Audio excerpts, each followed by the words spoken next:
Assalamualaikum warahmatullahi wabarakatuh. Alhamdulillah allazi anjalal qur'ana hudal lil muttaqina warahmah wa atamma bihi ala ummatin sallallahu alaihi wasallam abdullah nikmah amma ba'd. Bapak, Ibu, ikhwatu iman, jamaah taklim rahimakumullah. Pada kesempatan taklim kita saat ini, kita coba menggunakan dan memanfaatkan waktu yang ada secara efektif agar sepulang dari pengajian ini kita memperoleh ilmu yang manfaat. Adapun materi yang menjadi penekanan taklim kita sore ini, saya hanya ingin memberikan penjelasan tentang kedudukan hukum dan adab ziarah kubur. Jadi hukum dan adab ziarah kubur. Mengapa materi ini menjadi penekanan taklim kita sore ini? Karena saya menganggap bahwa biasanya orang Islam di Indonesia khususnya tatkala Idul Fitri suka ada yang pulang kampung. Di saat pulang kampung itu ada acara ziarah kubur. Nah, bersamaan dengan itu kita harus tahu apa sesungguhnya kedudukan hukum dan adab ziarah kubur itu. Dalam satu hadis riwayat Imam Hakim, baginda Rasulullah sallallahu alaihi wasallam bersabda, "Kuntu nahaitukum bi ziyaratil kubur." Dahulu kalian kami larang untuk menziarahi kubur. Awalnya ziarah kubur itu dilarang. Mengapa dilarang? Karena di saat itu Nabi melihat kualitas akidah umat Islam belum sepenuhnya kuat. Masih terpengaruh dengan kebiasaan dan budaya jahiliyah. Biasanya orang-orang jahiliyah itu ketika ke makam ada perbuatan-perbuatan yang mengandung perbuatan kemusyrikan. Dan Nabi sangat khawatir. Maka di awal perkembangan Islam, Nabi melarang umat Islam berziarah kubur. Namun pada perjalanannya, setelah Nabi melihat umat Islam semakin kuat akidahnya, semakin kuat imannya, semakin kuat tauhidnya, maka Nabi lanjutkan sabdanya, "Ala pajuruha." Sekarang silakan kalian untuk ziarah kubur. Jadi atas dasar hadis ini, ala pajuruha, sekarang ziarah kuburlah. Ini sunnah hukumnya. Nah, yang jadi persoalan penting buat kita, apa tujuan ziarah kubur itu? Ini yang penting. Di dalam hadis lanjutannya Nabi menyatakan, paling sedikit ada 3 tujuan dari ziarah kubur. Yang pertama, tazkiratul maut, mengingatkan kita tentang kematian. Diharapkan di saat kita ziarah kubur tersadarkan bahwa kita pun suatu saat akan menjadi penghuni alam kubur. Sepulang ziarah kubur akan muncul semangat untuk menyiapkan bekal akhirat. Ini tujuan yang mendasar dari ziarah kubur. Membuat kita untuk sadar bahwa kita pun suatu saat akan menghadapi kematian. Dan pada akhirnya kita akan menjadi penghuni alam kubur. Yang kedua, Bapak Ibu, tujuan ziarah kubur itu adalah tazkiratul akhirah. Mengingatkan kita tentang kehidupan akhirat. Mengapa ini harus dilakukan? Jangan sampai kita terlena hidup di alam dunia yang sesungguhnya amat dibatasi waktu. Jadi hidup di alam dunia ini tidak selamanya. Kita punya keterbatasan. Jatah hidup kita di dunia ini amat dibatasi Allah. A'maru ummati bainas sitin ila sab'in wa aqalluhum mayyajuju jalik. Ketahuilah umatku, usia kalian di alam dunia paling panjang di kisaran 60-70. Ada yang kurang dari 60 menghadap Allah. Ada yang lebih dari 70 masih bertahan hidup. Illa qalil, hanya sedikit. Rata-rata usia kematian manusia umat Nabi Muhammad di akhir zaman di kisaran 60-70. Ketika kita paham betapa singkatnya jatah hidup kita di alam dunia, dan kita paham dan kita sadar dunia bukan tujuan kita. Tujuan kita teh akhirat. Orang sadayana bakalan mulih ke akhirat. Dunia masa kedap, sebentar dunia itu. Dan ingat Bapak Ibu ya, dunia itu adalah tempat untuk mendulang amal. Dunia itu adalah tempat untuk melakukan segala kebaktian kita kepada Allah. Umpulkan amal selagi bisa di saat kita masih berada di muka bumi. Di saat nanti kita menghadap Allah, ijamata ibnu adama in qata'a amaluhu. Putus amalnya. Kalau orang meninggal dunia, putus amalnya. Illa min salasin, kecuali 3 perkara yang bisa menolong kita. Dan 3 perkara itu pun kita lakukan di saat hidup di alam dunia. Apa 3 perkara yang dimaksud? Sodakotin jariyatin. Sodakoh jariyah. Sodakoh jariyah itu sodakoh yang diperuntukkan untuk orang banyak, kemanfaatannya jangka panjang. Seperti sodakoh Al-Quran. Itu sodakoh jariyah. Sodakoh Al-Quran. Saya kalau ngebimbing umroh, ngebimbing haji, mengajak jamaah saya, sok keluarkan duit 40 real. 40 real itu kalau di Indonesia kan kurang lebih 150 ribu. Kita beli Al-Quran satu yang sudah ditentukan oleh pihak masjid, lalu disimpan di Masjid Nabawi, disimpan di Masjidil Haram.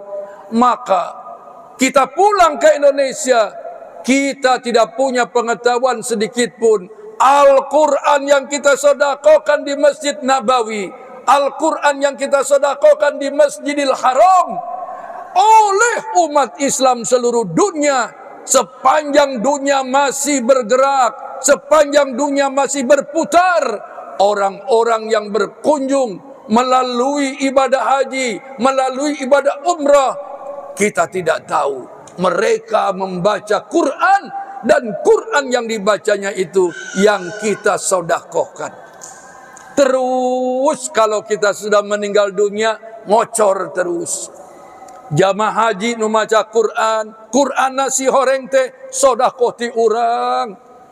Terus menerus, ganjarannya luar biasa sedekah jariyah. Dan itu dilakukan di saat hidup di dunia. Kalau sudah mati tidak bisa sedekah. Ibadah apapun yang mati sudah tidak bisa. Yang kedua, au ilmin yuntafa'u bi, ilmu yang manfaat yang kau berikan kepada umat. Ya seperti saya, alhamdulillah ini keliling tiap hari ceramah kemana-mana, menyampaikan ayat-ayat Allah, hadis-hadis Rasul, sasieureun sabeunjeureun, lalu diamalkan oleh umat. Insya Allah itu jadi au ilmin yuntafa'u bi. Yang ketiga, awaladin solihin yad'ula, doa dari anak-anakmu yang kau bina, engkau arahkan menjadi hamba Allah yang soleh. Dan dia doanya lebih tajam ketimbang doa siapapun. Ini yang bisa menolong kita. Oleh karenanya Bapak Ibu, dunia ini tempat ibadah. Kalau sudah sekali mati, sudah tidak ada lagi kesempatan ibadah. Dan ingat, kesenangan dunia menipu dan terbatas. Akhirat merupakan garis panjang yang tidak berujung. Dunia sebuah titik yang kecil. Kenapa kita betah di sebuah titik? Akhirat sebuah garis panjang yang tidak berujung. Kita kejar akhirat, siapkan bekal akhiratnya melalui ibadah sepanjang hidup di alam dunia. Yang ketiga, tujuan ziarah kubur itu adalah wa'uduhu. Mendoakan orang yang meninggal dunia. Makanya Nabi mengajarkan, kalau kita ke makam, Bapak Ibu, jangan lakukan yang Nabi tidak lakukan. Nabi kalau ke makam itu tafakur, tadabbur. Dan beliau membaca doa. Assalamualaikum akhlad diyar minal mu'minin wal muslimin. Wa inna insya'allahikum nas'alullahu lana wa alaikumul afiyah. Itu doa nu diajarkan Nabi ke orang sadaya.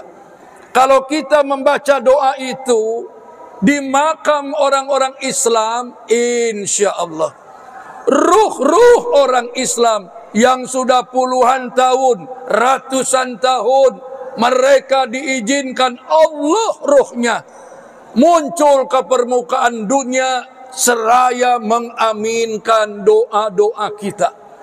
Jadi ternyata nu maote butuh doa tinu hirup. Kukituna lamun urang ka makam entong ngalakukeun micen-micen waktu nu diantos kunu maote ti urangnya eta doa urang. Perbanyak berdoa di depan kubur orang tua kita.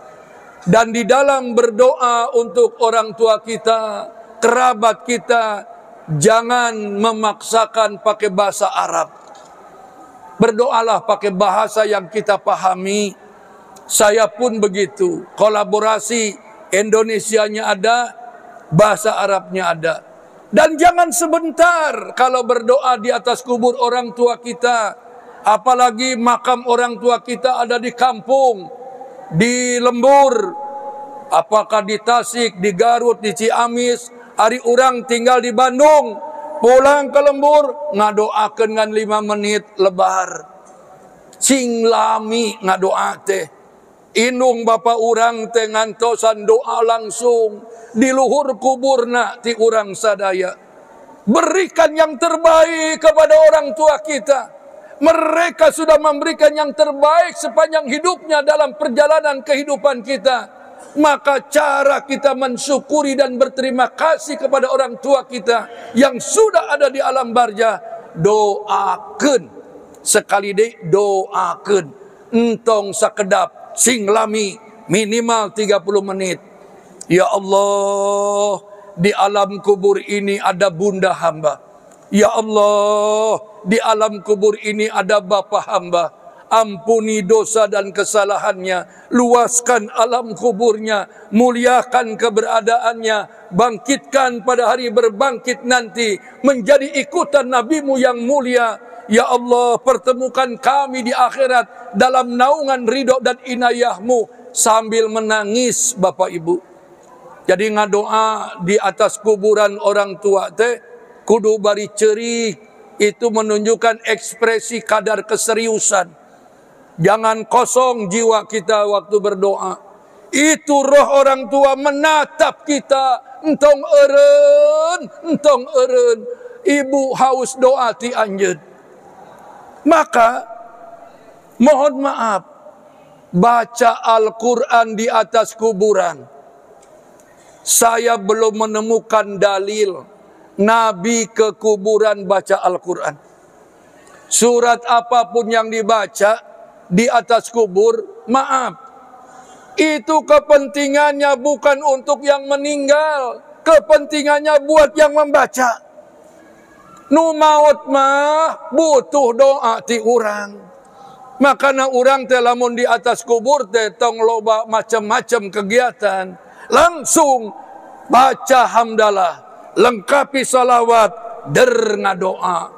Eta kolot urang teh amin, amin, entong eureun. Bapa haus doa darimu. Bisi bapak ibu terpercaya, sok geura maot ti heula, sok. Pasti mengiyakan. Komo yo, ada beberapa kegiatan yang tidak disunahkan oleh Nabi yang cenderung berlawanan dengan akidah Islam. Ketika kita ke kuburan, maaf ini. Satu, mawa cai dibanjur ke makam. Yuh, mayit butuh cai. Komo musim hujan mah, komplain mayit teh. Sia teu apal tadi pagi hujan, hayu we ngabanjur tak itu. Orang mati butuh doa lain ku cai. Oh Ustaz, ieu mah cai doa. Nah, ngadoa teh make cai segala rupa. Yeuh, kalau ada yang datang belum punya jodoh, datang ke abdi. Itu minta doa melalui air. Itu namanya sugesti psikologis. Ku abdi dibacakan doa, ya Allah berikan kekuatan melalui air ini yang diminum oleh saudara hamba ya Allah agar dimudahkan jodohna. Langsung eta minta doa teh amin amin diminum ku manehna. Jadi dia pede, dia saya sarankan sing pinter bergaul, pinter dandan, manis budi, kudu wangi neng teh. Alhamdulillah sebulan menang jodoh. Itu pentingnya datang ke Ustad mah. Lamun hese we diamankeun ku Ustad. Gitu. Sampai di mana bete? Bapak Ibu yang dirahmati Allah Subhanahu wa taala. Saya pernah ceramah di satu kampung ini. Maaf ya, saya sebutkan saja daerah Cililin. Pernah dengar Cililin tidak? Saya ceramah di Cililin. Itu meja ceramah saya besar sekali. Di atas meja ceramah saya itu berjajar air-air di botolan. Saya bertanya ke panitia, ieu teh nyuguhan abdi? Sanes Ustaz, ieu mah jamaah hoyong nyuhunkeun cai doa nu barokah. Saya katakan kepada ibu-ibu dan bapak-bapak yang hadir, kalau nanti ngundang ceramah saya lagi, ibu bapak jangan repot-repot bawa air di botolan. Nanti kita ceramah di depan sumur. Beres ceramah, siuk cai tadi sumur. Kan lebih praktis. Semohon. Sampai di mana bete? Jadi nggak perlu bawa air ke makam. Nggak boleh Ustadz? Ya boleh saja. Tapi orang mawa cai ke makam teh lain kernu maut. Beres ngadoa, minum caina. Semohon. Kemudian saya juga ingatkan ya, kalau kuburan orang Islam itu jangan sampai ditambah-tambah di atas kuburan. Kalau ulama mutaakhirin memberikan toleransi kuburan itu paling tinggi 1 bata. Yang tidak boleh itu sampai bertingkat, pakai marmer, pasang pagar, lalu belah dituna masang kanopi, tahun depannya beli TV. Itu berlebihan itu. Nabi melarang orang Islam kuburannya ditambah-tambah karena mengantisipasi persaingan yang tidak sehat dari hal keduniaan, dana urusan kuburan. Orang kaya lihat kuburan ibunya jelek, lihat kuburan orang bagus, aing boga duit, bangun nu alus. Tuh persaingan yang tidak sehat. Makanya Nabi itu katakan, yang berharga, yang bernilai bukan untuk yang mati, untuk yang hidup.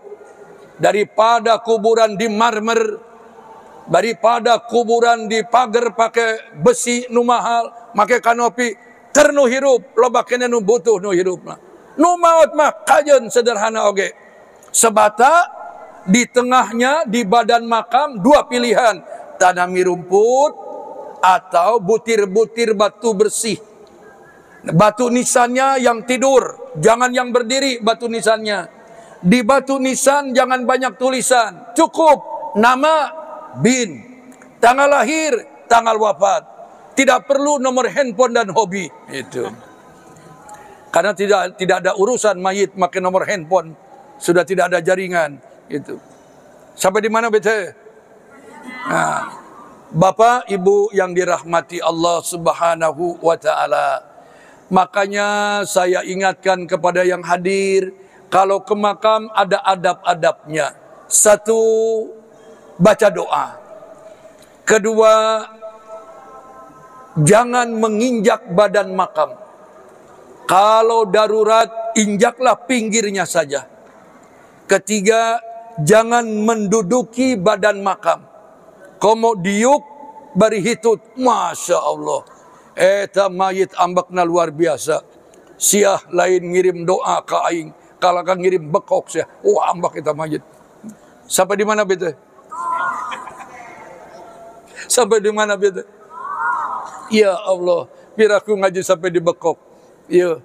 Kemudian apalagi sampai ada yang berani hitut, berani pipis. Saya lihat di satu pemakaman di kota Bandung, ada yang main gapleh di atas kuburan. Main gapleh, main catur di atas kuburan. Ini orang hatinya sudah mati. Mari kita coba buka acara diskusi dan tanya jawab. Supaya saya tenaganya masih ada. Karena sehari 4-5 tempat saya. Pidato terus jadi kering mangkading tak ya cai. Silakan Bapak Ibu yang mau bertanya masalah ziarah kubur. Masalah kuburan, masalah kematian, silakan. Mangga. Assalamualaikum warahmatullahi wabarakatuh. Waalaikumsalam warahmatullah. Ini Pak, apa pengertian ziarah dalam ajaran Islam, mau terangin Pak? Pengertian ziarah. Ziarah, ya. Ziarah itu secara bahasa maknanya berkunjung, mengunjungi. Itu ziarah. Kan ada ziarah kubur, ada ziarah ke tanah suci, ya kayak itu. Jadi makna umumnya ziarah itu mengunjungi. Yang lain? Baik, silakan dari Ibu, rada maju Bu, silakan. Boleh. Bagaimana kalau ada mayit waktu hidupnya pakai gigi palsu, apakah gigi palsu mayit dicopot atau tidak? Itu pertanyaan. Silakan. Mangga Ibu. Bismillahirrahmanirrahim. Assalamualaikum warahmatullahi wabarakatuh. Waalaikumsalam warahmatullah. Agak lebar sedikit ya Pak Ustaz. Mangga. Jadi saya punya kakek sama nenek di daerah Bengkulu. Iya. Itu udah lama ya. Iya. Lagian kuburannya tuh nggak keurus. Suatu hari kita ada rezeki, jadi kita ke sana, nyarinya cukup susah. Kebetulan ada yang kenal sama kita, alhamdulillah ketemulah itu kuburan kakek nenek saya. Iya, iya. Setelah itu kita ada rezeki untuk membersihkannya, tapi tidak dibikin segimana gitu Iya, ya, iya. asal ada. Nah takutnya nanti kita kan jauh dari sini. Iya. Takut hilang lagi kalau nggak dikasih tanda yang agak Iya. permanen gitu Ustaz. Iya. Sekian, terima kasih. Assalamualaikum warahmatullahi wabarakatuh. Waalaikumsalam warahmatullah. Tidak jadi masalah Bu. Yang namanya memberi identitas, memberi tanda agar ada kemudahan untuk anak cucu ke depan menziarahi kakek, silakan saja. Asal tidak berlebihan. Saya katakan tadi paling sederhana satu bata saja ketinggiannya. Lalu kemudian disemen yang rapi, di badan makamnya itu ditaburi batu kerikil yang bersih, lalu batu nisannya yang tidur yang lebih baik, jangan cepat kusang. Dengan demikian insya Allah, kalaupun ibu sudah ikhtiar melakukan itu, lama tidak dikunjungi, hilang lagi jejak, entong ditayangan deh kan baik. Ibu tetap berdoa dari jarak kejauhan juga sudah sampai. entong dikura-kore atau diisi oleh makam yang lain pun jangan komplain. Ini kelemahan umat Islam di Indonesia. Kalau sudah mengubur satu jenazah, tidak boleh diisi lagi oleh mayit lain. Padahal dalam Islam itu tidak ada masalah. Kalau ada para pelaku ibadah haji meninggal dunia di Mekah atau di Madinah, itu dikubur di lubang yang sama. Dan mayit yang lebih dulu itu tidak marah, tidak bertengkar, nanaunan siaka dia, harin aing ente, malah dia akan berkata alhamdulillah, ayo batur ngadongeng gitu. Jadi tidak ada masalah, Bu. Kalaupun hilang. Nih, dulu di daerah Cikutra ada laporan dari Ustadz di Cikutra. Ustadz, ini daerah Cikutra banjir, Ustadz. Ada sungai relatif besar, itu airnya deras, lalu menggerus area pemakaman yang dilalui oleh air banjir itu. Ada beberapa mayat makam yang longsor, dan tentu saja itu kerangka dan jenazah yang masih ada hanyut. Nelpon ke abdi, Ustadz kumaha ya teh menyikapi ayam mayit palit kumaha berik entong. Saya bilang tong diberik antep meureun manehna arek refreshing gitu, arek jalan-jalan. Biarkan saja, biar nanti ketemu tidak ketemu, Allah sudah amankan. Tidak perlu pusing, karena yang sudah meninggal tugas kita adalah mendoakan. Kalau ketemu alhamdulillah, tidak ketemu biarkan saja. Jangan sedih, nanti juga ketemu di akhirat. Ada lagi?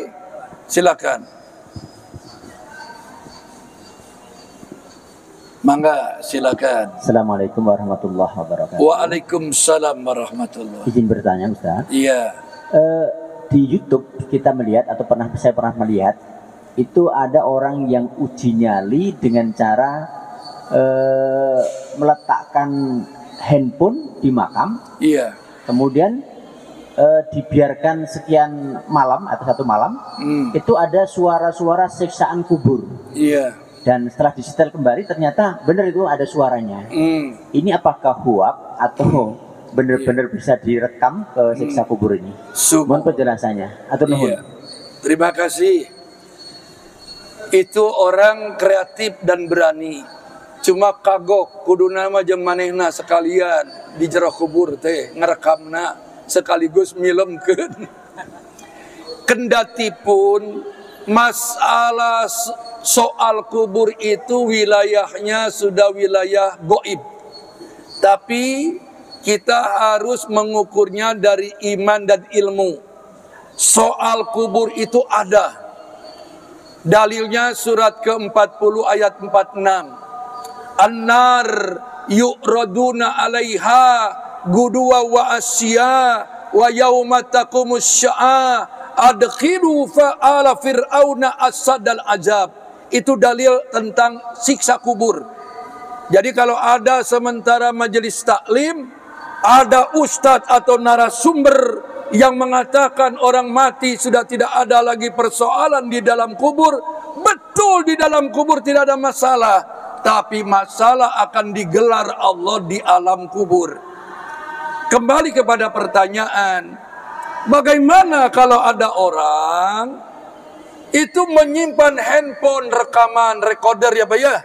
Jadi si handphonenya itu dipasang recordernya, disimpan di liang kubur dekat mayit gitu. Kemudian beberapa hari kemudian diambil tuh, ternyata ada jeritan. Eta nu ngerekamna suruh datang ke saya. Suruh datang ke saya. Sebab bisa saja zaman sekarang penuh rekayasa. Hari ini rekayasa tidak cuma dilakukan orang kecil, orang atas ge loba nu rekayasa. Sampai angka pilpres ge direkayasa. Itu puntennya kagok edan yo. Jadi WL sampai di mana itu? Sampai di mana beta? Ah gitu. Kalaupun dia bersumpah, demi Allah Ustaz, ini benar kenyataan, saya rekam dan terdengar jeritan. Itu kalau dia berani berkata demi Allah, saya hanya ingin katakan, inilah cara Allah untuk memberikan ibrah, memberikan pelajaran kepada yang masih hidup melalui recorder rekaman ini, bahwa ada azab kubur, agar yang hidup lebih menyiapkan diri untuk terhindar dari azab kubur. Kalau benar, tapi saya sedikit meragukan itu. Itunya banyak. Kalau Bapak nanti ada lagi yang begitu, bawa ke Tengku Maulana gitu. Saya akan bisa lihat dari sorot matana, nu bohong jam tu bohong tu bisa kame. Da abdi mah punya hidung mancung teh bisa ngame gitu. Mana gadis, mana janda, apalah abdi mah. Itulah Tengku Maulana. Sampai di mana betul? Silakan. Baik Ustaz, ada mungkin sisa satu pertanyaan lagi. Satu pertanyaan lagi. Tapi sebelum itu Bapak Ibu ikhwati iman sekalian, Ustaz izin juga ya. Jadi tim dari Las Geraha Duafa Indonesia pada hari ini akan mengajak Bapak Ibu hadirin sekalian yang ingin berbuat baik di bulan suci Ramadan, yang ingin ikut berpartisipasi dalam program-program kegiatan yang dilaksanakan oleh Las Geraha Duafa Indonesia. Sebentar lagi akan ada tim dari Las Geraha Duafa Indonesia yang akan melakukan sunduk kepada Bapak Ibu hadirin sekalian. Untuk itu boleh dipersilakan untuk mempersiapkan infak terbaiknya, dan semoga infak terbaik ini dapat menjadi amal jariah untuk kita semua. Amin. Baik, silakan satu pertanyaan lagi sambil berjalan Ustaz ya, silakan. Silakan yang mau bertanya. Silakan, mangga. Mangga teh. Assalamualaikum warahmatullahi wabarakatuh. Waalaikumsalam warahmatullahi. Mangga. Tadi tujuan ziarah kubur itu diantaranya mendoakan. Sumohon. Sementara orang tua saya sudah meninggal dan saya juga merantau gitu. Iya. Jadi untuk mendoakan itu memangnya lebih afdol Di ziarah mana? atau kan kita barangkali yang setiap habis sholat lebih suka itu. Sumohon. Jadi sebetulnya harus yang lebih afdolnya itu harus di depan kuburannya atau bagaimana? Terima kasih Pak Ustadz. Iya Ibu, mendoakan saudara orang tua kita yang meninggal dunia tidak harus ke makam. Saya hanya ingin tekankan, ketika Ibu pulang kampung, sangat disarankan untuk ke makam. Kalau Ibu tidak ingin disebut sombong oleh Allah. Kan orang tua kita kontribusinya luar biasa dalam membentuk hidup kita di dunia. Maka kalau Ibu datang ke kampung tidak ziarah ke makam mereka, itu tidak menghargai perjuangan mereka. Jadi kalau pulang kampung, ziarah ke makam, doakan. Tentang mendoakan itu tidak mesti ke makam. Dimanapun ba'da sholat, silakan doakan. Cuma kalau Ibu bertanya, apakah kalau di atas makam lebih afdol? Tentu saja ada keabdolan. Karena secara psikologis Ibu terasa hadir. Hadir, orang tua ada di hadapan Ibu. Dan atmosfernya beda. Silakan Bu, ada waktu ziarahi. Kalau tidak sempat, ba'da sholat. Ciri anak soleh itu suka mendoakan orang tuanya, baik yang masih ada maupun yang telah meninggal dunia. Tapi pesan saya satu, jangan pernah ngajak bicara kepada yang meninggal. Contoh, ada di sinetron kalau datang ke makam ngomong kieu, Assalamualaikum mama, apa kabar ma? Kumaha lamun dijawab, sok. Nu hirup datang ke makam make nanya, mama kumaha damang? Hapuntennya abdi nembe jasa ka dieu. Lamun dijawab kudu di jero kubur, damang. Lumpat ta si Neng dah. Jangan ngajak ngadongeng kanu maut mah, langsung baca hamdalah, menghadap kiblat, baca sholawat, ngadoa. Jadi begitu ya Bu ya. Terus lanjutkan. Ba'da sholat fardu doakan. Kalau Ibu pulang kampung, ziarahi ke makamnya. Kalau ibu ingin diziarahi makam ibu oleh anak cucu ibu, lakukan ibu ziarah ketika hidup kepada orang tua. Jangan mimpi jasad kita didoakan oleh anak cucu, sementara kita waktu hidup tidak pernah menziarahi orang tua kita. Hukum Allah itu selalu ada. Terima kasih Bapak Ibu. Mudah-mudahan Bapak Ibu semua diberi kesehatan lahir batin, dikuatkan iman Islamnya. Semoga Ramadan tahun ini menjadi Ramadan terbaik buat kita semua. Allahumma rabbana la tujigh qulubana ba'da idh hadaitana wa hab lana min ladunka rahmah innaka antal wahhab. Rabbana atina fid dunya hasanah wa fil akhirati hasanah wa qina azabannar bi rahmatika ya arhamar rahimin. Amin ya Allah ya rabbal alamin. Aqulu qauli hadza wa astaghfirullah li wa lakum. Wassalamualaikum warahmatullahi wabarakatuh. Waalaikumsalam warahmatullahi wabarakatuh. Inilah yang dapat kami sampaikan. Mohon maaf bila ada kurang dan lebihnya, dan mudah-mudahan ini bermanfaat. Wassalamualaikum warahmatullahi wabarakatuh.